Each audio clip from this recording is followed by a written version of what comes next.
Hola, buen día a todos. El día de hoy les comparto la clase que corresponde a la semana 2 del módulo 1 de su carta descriptiva de la materia de bioquímica. Hablaremos un poco sobre el tema de la regulación hipotálamo-hipófisis. La hipófisis anterior, también conocida como glándula pituitaria anterior o también como glándula maestra, en conjunto con el hipotálamo, forman una unidad que controla la función de varias glándulas endocrinas. Tal es el caso de la tiroides, las glándulas suprarrenales y las gónadas, así como una amplia gama de actividades fisiológicas.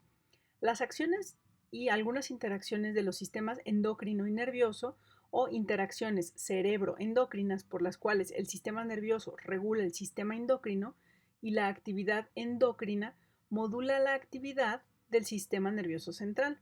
Constituyen los principales mecanismos reguladores para casi todas las actividades fisiológicas.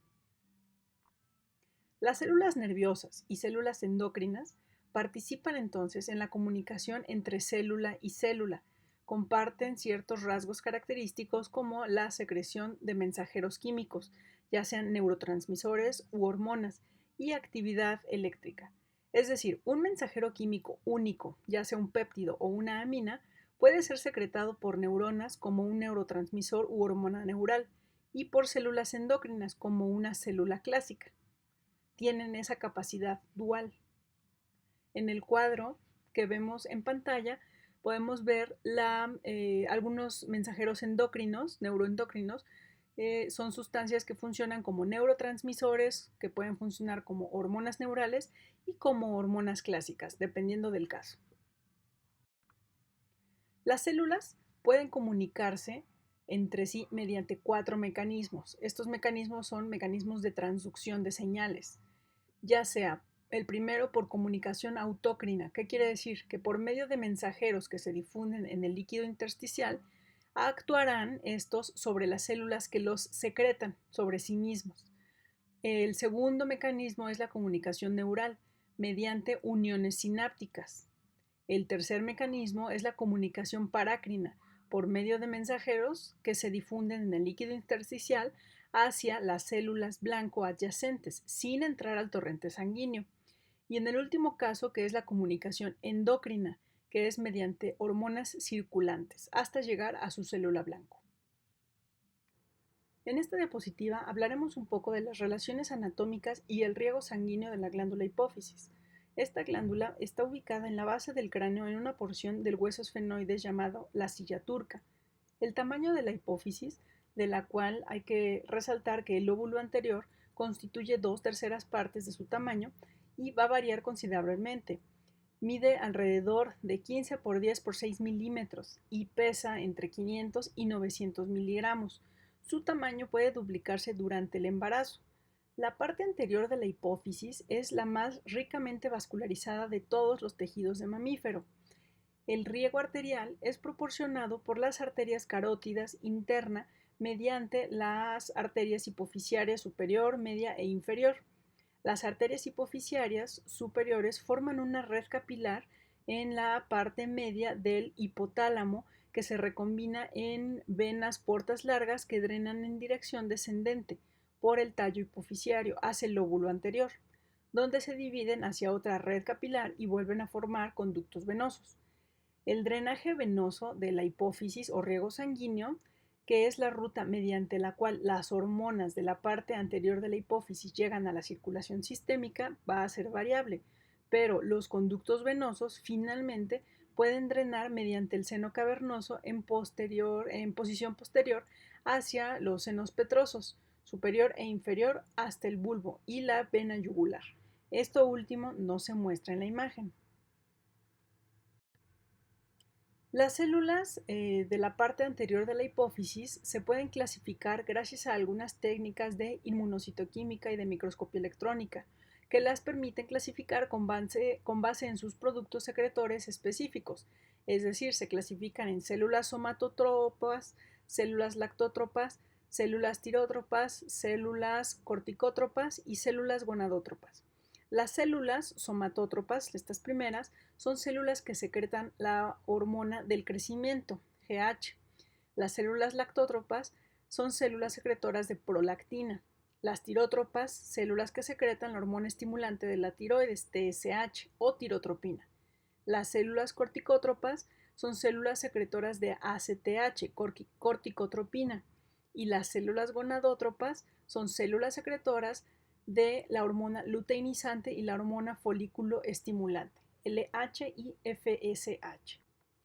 Bien, hablamos hace rato de que la hipófisis duplica su tamaño durante el embarazo.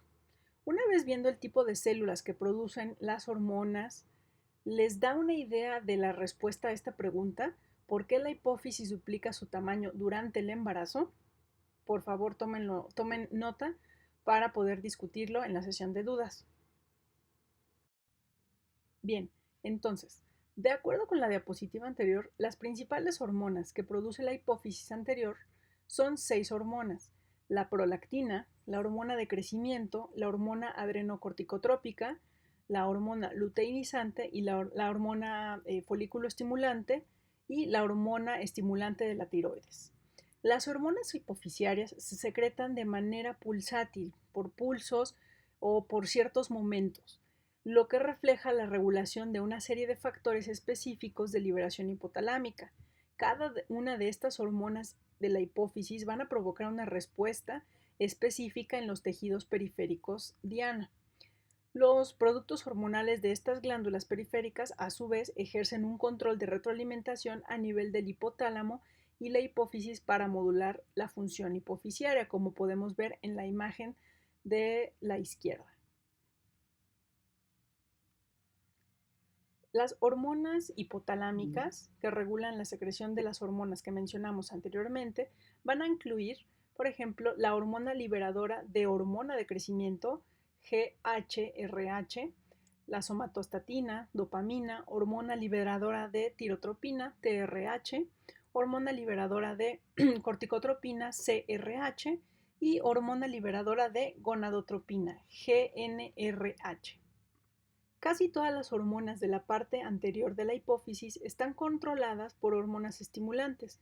Sin embargo, la hormona del crecimiento y la prolactina en especial también van a estar reguladas por hormonas inhibidoras. En esta diapositiva exclusivamente vamos a abordar 3 hormonas hipofisiotrópicas o también llamadas hormonas hipotalámicas, que es la hormona liberadora de tirotropina, TRH, hormona liberadora de gonadotropina, GNRH, y somatostatina. La primera, la TRH, es un tripéptido. Es el principal factor hipotalámico que regula la secreción de TSH.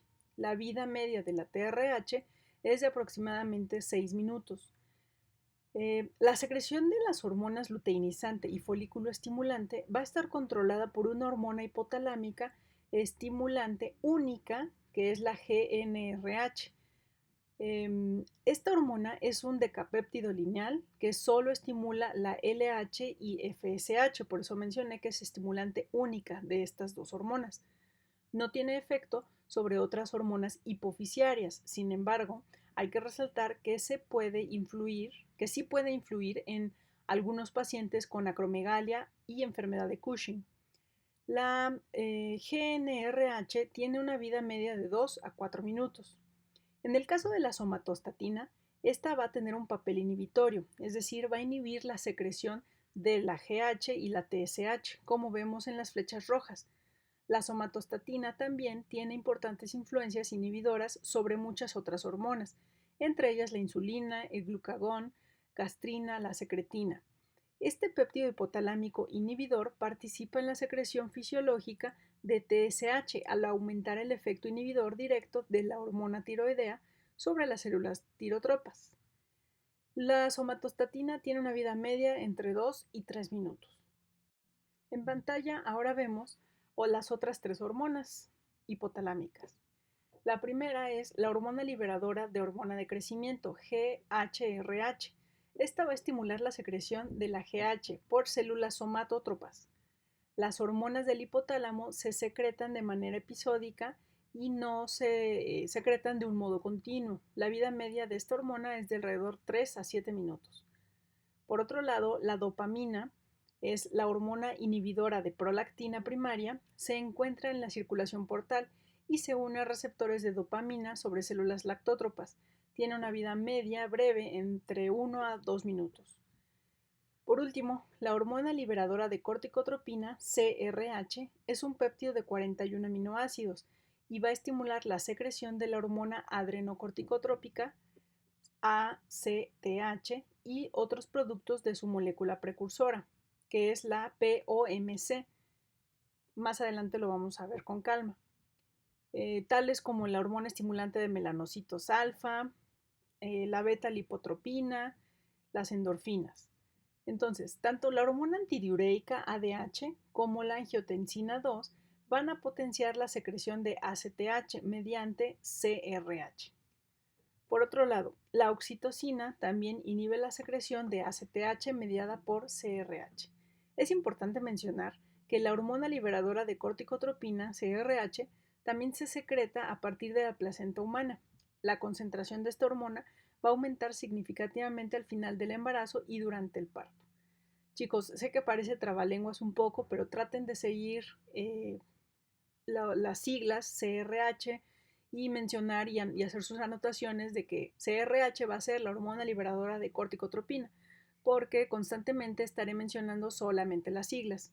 Por otro lado, también les menciono, vale la pena que le echen un ojo más profundo a la imagen que está en la parte izquierda, en donde conectan el eje hipotálamo, hipófisis y órgano blanco, sale en la secreción de las hormonas y las que los regulan. Bien, aquí les dejo algunas generalidades del hipotálamo, las funciones, en donde se encuentran y principalmente. Vamos a hablar ahora un poco de las hormonas de la parte anterior de la hipófisis. Ya las mencionamos, pero bien, previamente ya se habían comentado cuáles son las 6 hormonas principales. Ahora lo retomamos, pero las incluimos con la clasificación siguiente. Es decir, las hormonas de la parte anterior de la hipófisis se van a clasificar en 3. En péptidos relacionados con la ACTH, las proteínas somatomamotropina y las glucoproteínas. Bien, en el primer caso de los péptidos relacionados con ACTH, cabe mencionar que tanto la ACTH, la hormona estimulante de melanocitos alfa, la beta-lipotropina, la beta-endorfina, la metencefalina y proteína del óvulo intermedio similar a la corticotropina, todos van a ser derivados de la hormona POMC, por eso dice péptidos relacionados. Y esta hormona se le conoce como hormona proopiomelanocortina. Con respecto a la prolactina, estructuralmente es una proteína de 198 aminoácidos, principalmente no glucosilada, sintetizada y secretada a partir de las células lactótropas de la parte anterior de la hipófisis. Su principal función es la estimulación de la producción de leche, síntesis de proteína y lactosa, excreción de agua y retención de sodio, pero también inhibe la gonadotropina, es decir, actúa como un inmunomodulador. La concentración de prolactina es muy alta en el feto y el recién nacido. Disminuye durante los primeros meses de vida. La prolactina no desempeña un papel fisiológico en la regulación de la función gonadal, pero la hiperprolactinemia en seres humanos lleva a un hipogonadismo. Por ejemplo, en mujeres al principio hay acortamiento de la fase lútea, después ocurre anovulación, oligomenorrea o amenorrea y finalmente esterilidad. En el caso de los hombres, el exceso de prolactina va a llevar al decremento en la síntesis de testosterona y de la espermatogénesis, que se presentan en clínica como decremento de la libido, impotencia y esterilidad. No están todavía claros los mecanismos exactos de la inhibición de la función gonadal por la prolactina, pero el principal parece ser la alteración del control hipotálamo hipoficiario de la secreción gonadotropina. En el siguiente cuadro se enlistan los factores fisiológicos, patológicos y farmacológicos que influyen sobre la secreción de prolactina. Por favor, véanlos detenidamente. En cuanto a la hormona del crecimiento o también llamada somatotropina, En cuanto a su estructura, esta hormona es una proteína de 191 aminoácidos y principalmente, igual que la prolactina, no está glucosilada. Dentro de sus principales funciones está la estimulación de la producción de IGF-1, que es un mediador de acciones directas de la hormona de crecimiento. También ejerce acciones directas sobre el crecimiento y metabolismo. La función primaria de la GH es la promoción del crecimiento lineal. Sus efectos metabólicos básicos sirven para lograr este resultado, pero casi todos los efectos promotores del crecimiento están mediados por el factor de crecimiento tipo insulina 1, mencioné hace rato, IGF-1. La hormona del crecimiento, por medio o a través de la IGF-1, va a aumentar la síntesis de proteína al mejorar la captación de aminoácido y acelerar de manera directa la transcripción y traducción del RNA mensajero. La hormona del crecimiento tiende a disminuir el catabolismo de proteínas al movilizar la grasa como una fuente de combustible más eficiente. Causa de manera directa la liberación de ácidos grasos a partir del tejido adiposo. Recordamos que ahí se almacenan los ácidos grasos. Y aumenta su conversión en acetilcoenzima a partir de la cual se obtiene energía. Y es un importante mecanismo mediante el cual la hormona de crecimiento promueve el crecimiento y el desarrollo. Es decir, hay un ahorro de proteína. La hormona de crecimiento también afecta el metabolismo de carbohidratos. Entonces, vimos que aumenta influye en el catabolismo de proteína, disminuye su catabolismo, aumenta el catabolismo de ácidos grasos y también estoy mencionando que afecta el metabolismo de carbohidratos. Es decir, en exceso esta hormona va a disminuir la utilización de los carbohidratos y va a alterar la captación de glucosa hacia las células. Esta resistencia a la insulina producida por la hormona de crecimiento se puede deber a un deterioro postreceptor de la acción de la insulina. Estos eventos dan por resultado intolerancia a la glucosa e hiperinsulinismo secundario. Como vimos anteriormente, la secreción de la hormona de crecimiento está mediada de manera predominante por dos hormonas hipotalámicas, la GHRH y la somatostatina, hormona inhibidora. En el siguiente recuadro se enlistan los factores fisiológicos, patológicos y farmacológicos que influyen sobre la secreción de la hormona de crecimiento. Por favor, véanlos detenidamente. En la parte izquierda, en un recuadro morado, les pongo cuáles son los rangos óptimos de esta hormona. La hormona luteinizante y la hormona folículo estimulante son gonadotropinas glucoproteicas compuestas de subunidades alfa y beta y secretadas por la misma célula. Recordemos brevemente que las células secretoras de estas hormonas son las células gonadótropas. La subunidad beta específica va a conferirle a estas hormonas su actividad biológica particular. La hormona luteinizante y folículo estimulante se unen a receptores en los ovarios y en los testículos y regulan la función gonadal al promover producción de esteroide sexual y gametogénesis. Del lado izquierdo vemos la función que tienen los hombres y del lado la función que tienen en las mujeres. En los varones, la hormona luteinizante va a estimular la producción de testosterona a partir de las células intersticiales de los testículos, las células de Leydig. No obstante, la maduración de espermatozoides va a requerir tanto la LH como la FSH. La FSH, por su lado, estimula también el crecimiento testicular y aumenta la producción de una proteína de unión a andrógeno por las células de Sertoli, que son un componente de los túbulos testiculares necesario para sostener el espermatozoide en maduración. Esta proteína de unión a andrógeno va a promover concentraciones altas de testosterona dentro del testículo. Es un factor esencial en el desarrollo de la espermatogénesis normal. Por otro lado, en el caso de las mujeres, del lado derecho, la hormona luteinizante va a estimular la producción de estrógenos y progesterona por el ovario. La ovulación va a depender de un aumento repentino de la secreción de LH a la mitad del ciclo menstrual y la secreción continua de LH va a estimular después al cuerpo amarillo para que se produzca progesterona al aumentar la conversión de colesterol en pregnenolona. El desarrollo del folículo ovárico está en gran medida bajo el control de la FSH y la secreción del estrógeno a partir de este folículo depende tanto de la FSH como de la LH, perdón. La secreción de LH y FSH va a estar controlada por la hormona hipotalámica GnRH, como mencionamos anteriormente. Esta hormona va a mantener la secreción basal de gonadotropinas, va a generar la liberación física de gonadotropinas para la ovulación y determina el inicio de la pubertad. Tanto en hombres como en mujeres la secreción de LH y FSH es episódica. ¿Qué quiere decir esto? Que cada hora van a ocurrir aumentos repentinos de la secreción. Van a ser mediados por la liberación episódica de la hormona hipotalámica GnRH. La amplitud o tamaño de estos aumentos repentinos de la secreción es mayor en pacientes con hipogonadismo primario. La naturaleza pulsátil, a eso se refiere, digamos, ciertos pulsos de la liberación de GnRH es crucial, muy importante para sostener la secreción de gonadotropina.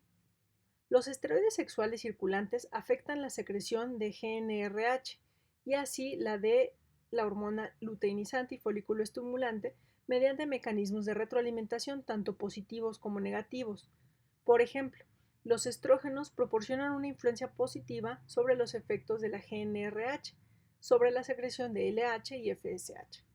También ocurren efectos de retroalimentación negativa de los esteroides sexuales sobre la secreción de gonadotropina. Por ejemplo, en mujeres, la insuficiencia gonadal primaria o la menopausia da por resultado aumentos en la LH y la FSH, que pueden suprimirse con terapia con estrógenos en dosis altas a largo plazo.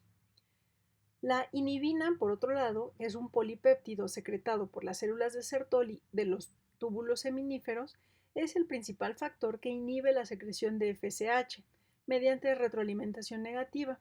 Los andrógenos estimulan la producción de inhibina. Este péptido puede ayudar entonces a regular localmente la espermatogénesis. En la imagen, en la diapositiva, vemos del lado izquierdo la regulación positiva y del lado derecho la regulación negativa.